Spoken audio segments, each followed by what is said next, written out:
Edward, thanks very much for joining us. So a big announcement in the last week that Unicorn has ended its 25-year partnership with the PDC. First of all, just give us an insight into how this decision came about and what sort of timescale. Well, really, probably goes back a couple of years, really, Jane, but probably actually to the outbreak of COVID, in all honesty. You know, the world changed for a lot of people, no mention of COVID can go by without saying, you know, sending condolences to those people who really suffered from it. But in our world, March 23rd, 2020, we closed down because that's what the government said. March 24th, 2020, we woke up and sort of wondered what on earth we're going to do. But as it turned out, darts was so popular over lockdown, and that just goes back to the root of darts, really. It goes back to the ingredients in darts, which are you don't need that much equipment. A dartboard, set of darts, you know, in reality, probably 30, 35 quid, you're in the business to play darts. You don't need much space, 7'9¼ You don't actually need anybody else because you can play and practice by yourself. But the thing about darts is it's always started with a handshake and finished with a handshake, and that's testament to how social darts is. It's about playing with mates, with family, with friends. During COVID, so many people probably either discovered or rediscovered the joy of playing darts, and typically that was going to be at home because community venues were closed. I think for a lot of people it was a real thing that sort of helped them get through the sheer difficulties of lockdown that they faced in their own working and personal lives.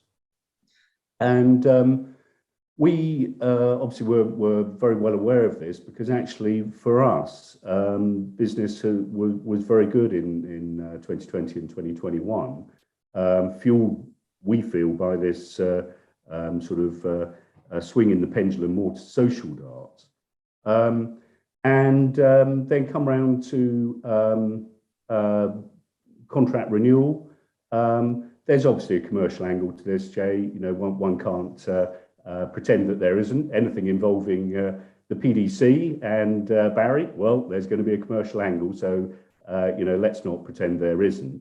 But the reality is that Unicorn, as a board, took the conscious decision not to proceed, and we decided that really because leading on from what we'd observed ourselves in COVID, we commissioned quite a bit of research actually about playing habits, and there really has been such a swing towards playing socially. And you know, I think you tend to see this with the terrific success of places like Flight Club, where people are going and playing darts, but really they're going for a great time. And that, of course, is the PDC formula, which is when people come along to an event, make sure they have a great time, that whatever the ticket price they've paid, they come away and say, wow, that was a real blast. I often think with some PDC tournaments, I'm not 100% sure that the people coming away from it know what they've attended, but I'm absolutely sure that they know that they've had a cracking time. And that sort of move to social darts, I think, is really important. And you know, we've done the dartboard contract for 25 years. PDC have done a fantastic job in that time. But sometimes you have to say, well, for the longer term, actually, perhaps we have to do something different. Because in fact, when you do the same old, it doesn't necessarily have the impact, the commercial impact on sales that perhaps you had at the beginning of the contract. And sometimes you have to take a step back and say, well, do you know what, should we do something different? Should we find different ways to get our name in lights in front of what is a very different demographic these days compared to 25 years ago? And so put all that together really, and we felt it's been a blast with the PDC. I'm talking to you as a Unicorn director and as owner of Unicorn with my brother. I'm a PDC director, of course. I have been actually also for 25 years. I think that was 1997 that became PDC director. But this conversation is purely me as a Unicorn director. And we just felt time for something different, really, Jay. So that's us.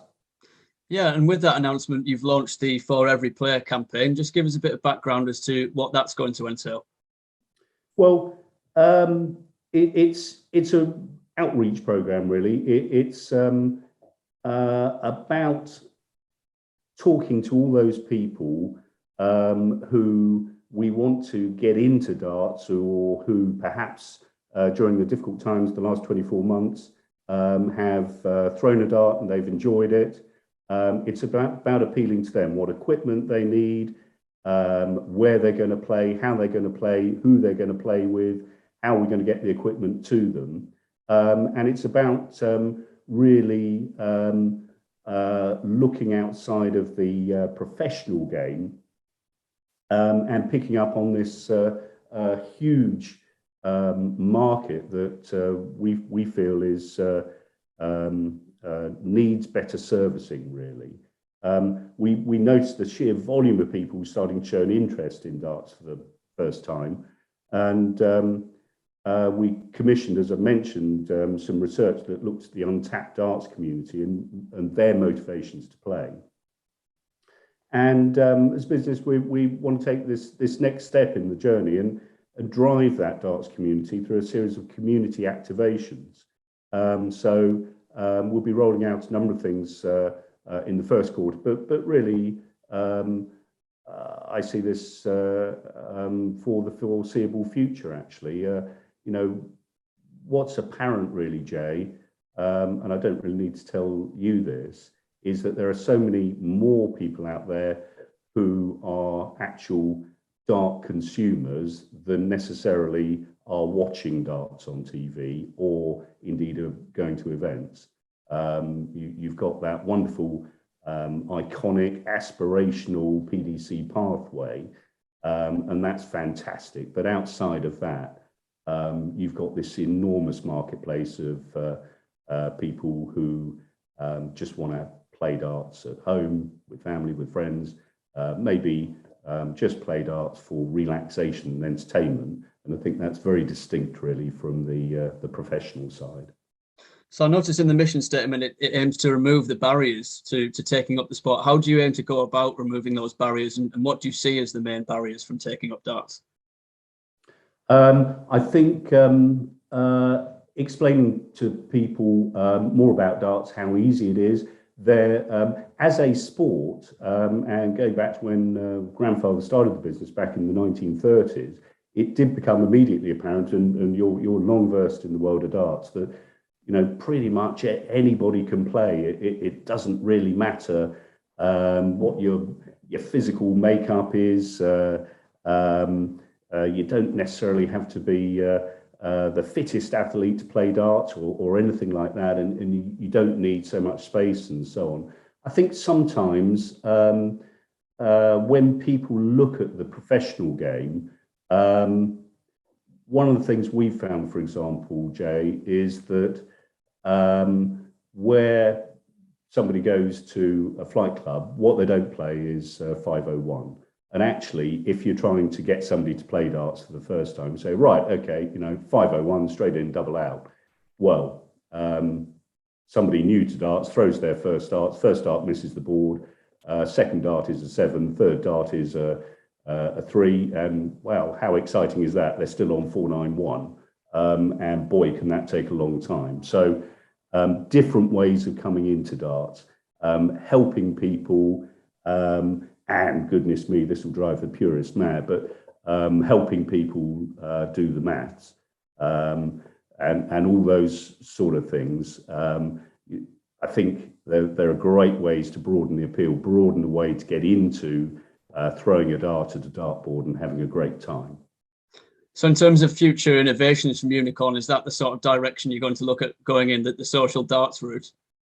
Yes, it is. Probably need to make it clear because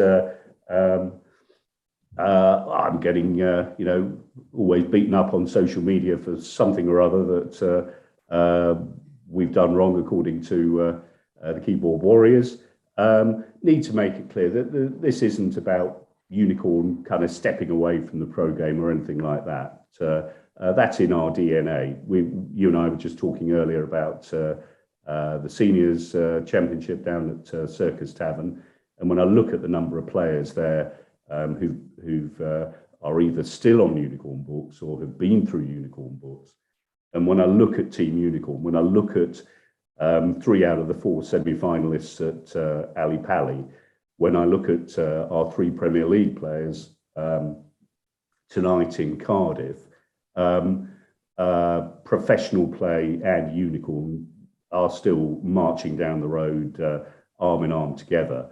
But what we're seeing also is that actually there's a big old world outside of that.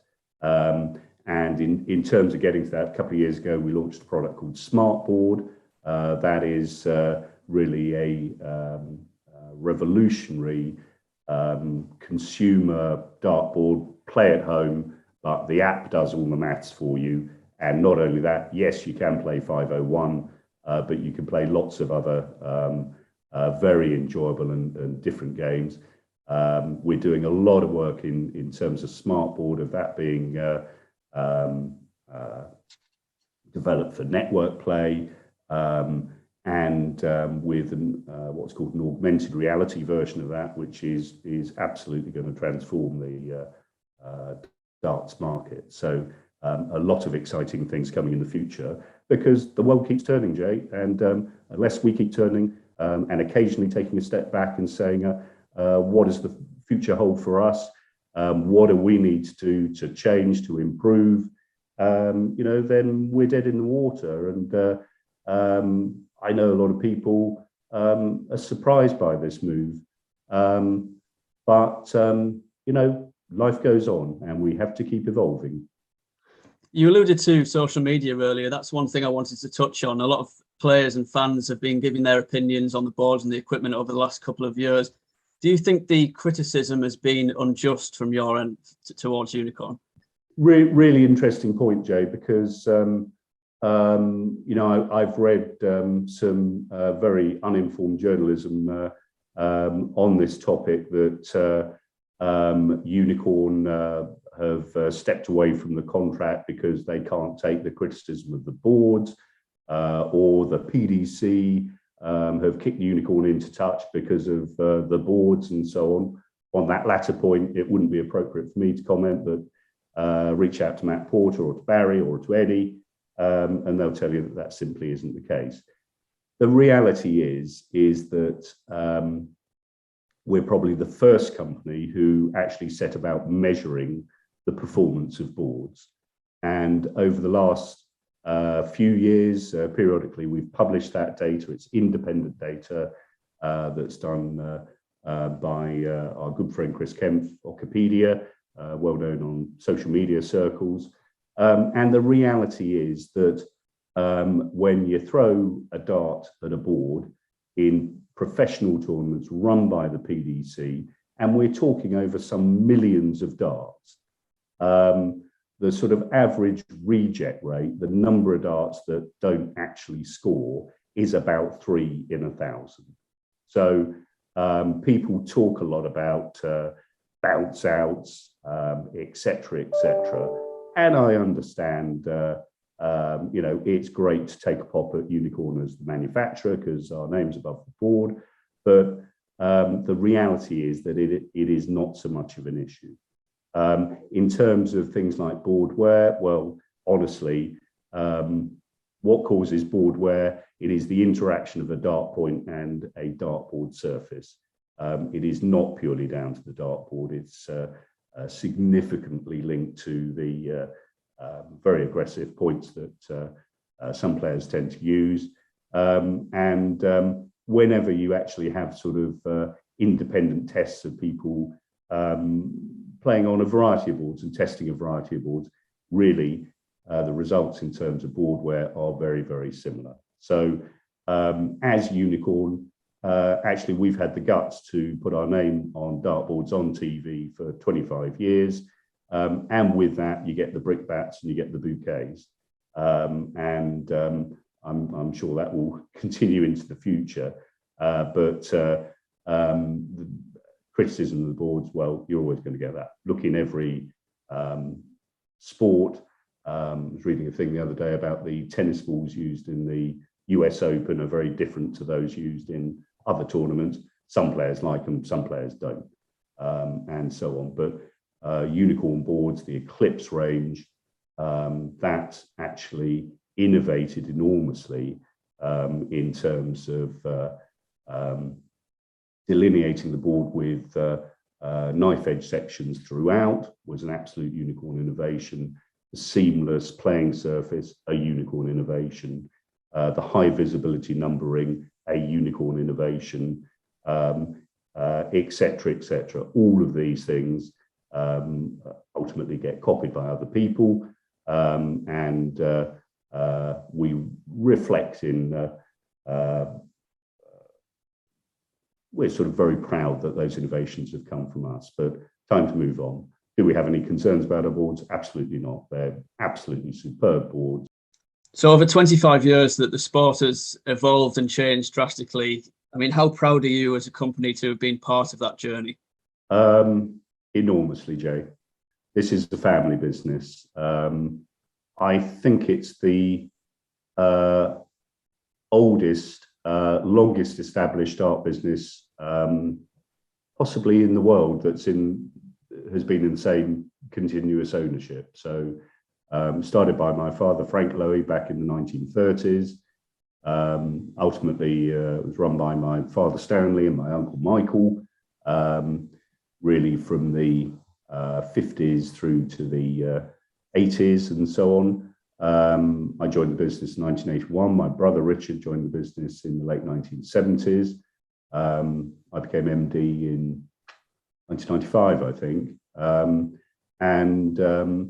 The heritage in the business is outstanding. I think it is unparalleled in the darts industry.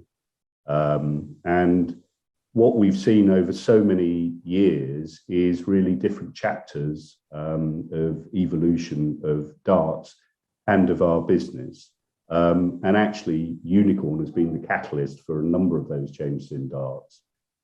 So back in 75, 76, Unicorn ran the World Pairs World Championships, which was unprecedented in the day, because back then, really, there was only the News of the World tournament as a big major organized tournament.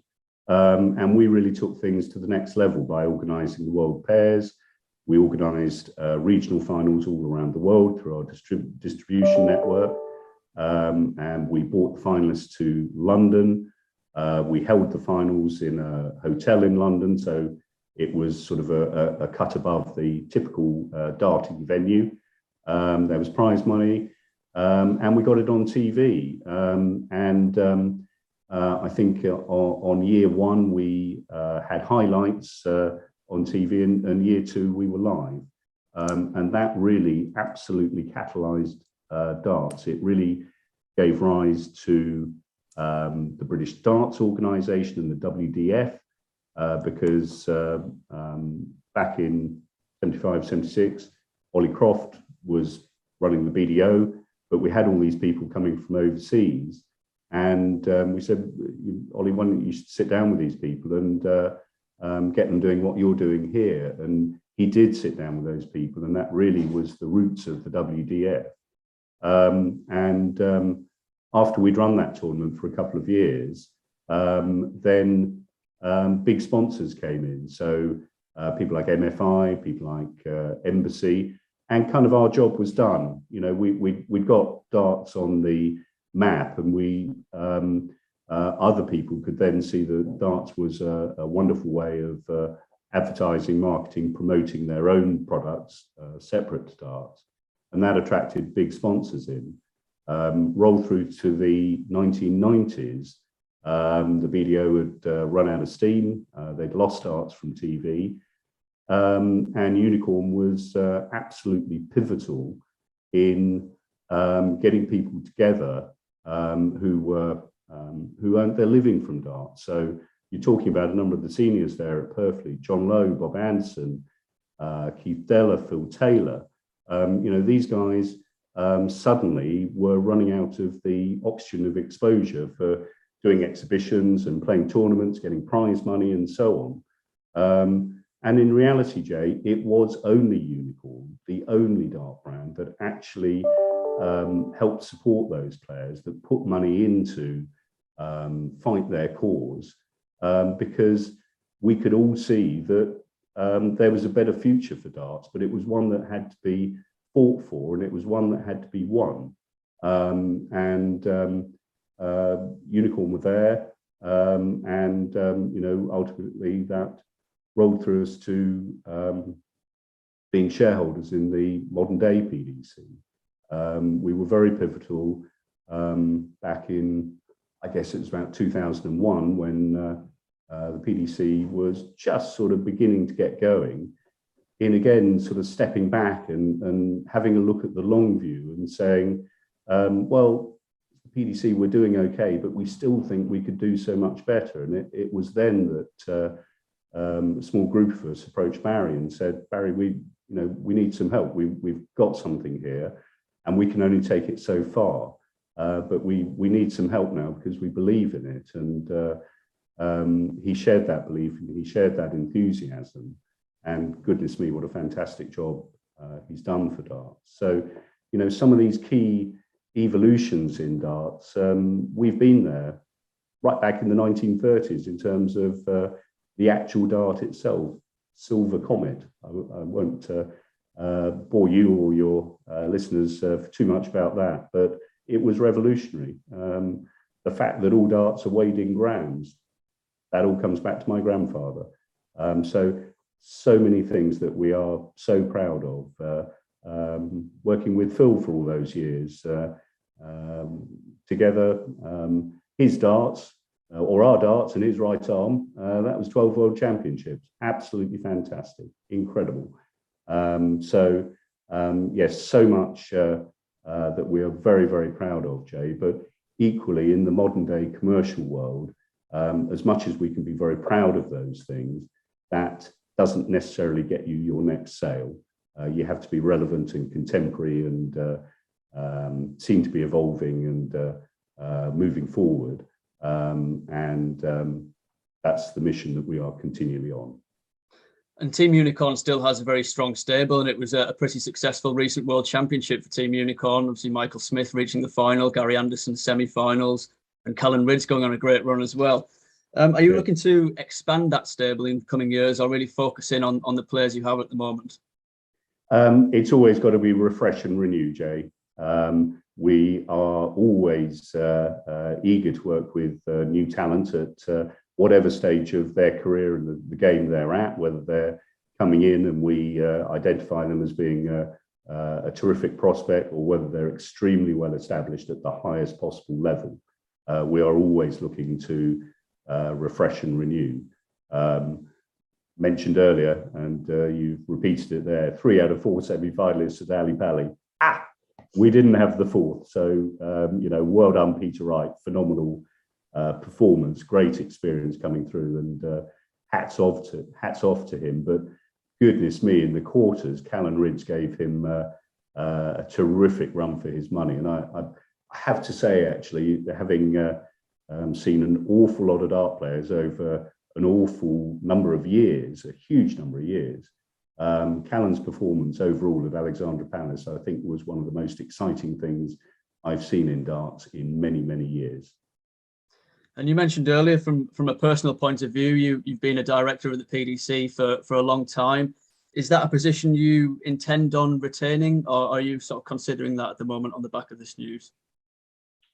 If they'll have me, PDC is a business, and as is Unicorn. These are 2 commercial enterprises, and they're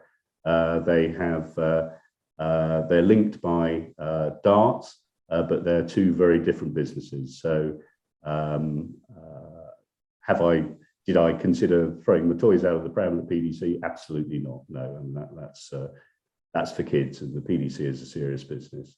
So long as I continue to enjoy doing what I'm doing at the PDC and feel I'm contributing, but most importantly, for as long as the PDC consider that contribution is of value, then things will continue. But that's where I am.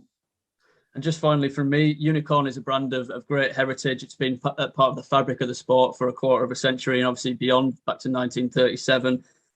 What do you think the legacy of Unicorn will be within the PDC, and how excited are you for the future of the company? Always very excited. It's our business, Jay. It's the family business. So always interesting on social media when you get beaten up or sworn at by people that you don't know. Actually, here there's just a group of very decent, very hardworking people trying to do their best in the darts field. We've brought a lot of innovation, a lot of excitement to darts over the years, and look forward to continue to doing that in the future. Very excited about the future of Unicorn. Believe we've made a significant contribution to the PDC, in its founding, because we played a big role in that. We really did. And in terms of providing dartboards, I think we raised the bar. I think we raised the bar in terms of performance of dartboards, and I think we raised the bar in terms of specification of dartboards. With that, as I said earlier, you get the brickbats and you get the bouquets, but we've never dodged a challenge. If we get something wrong, we put our hands up, but we do a hell of a lot that's right.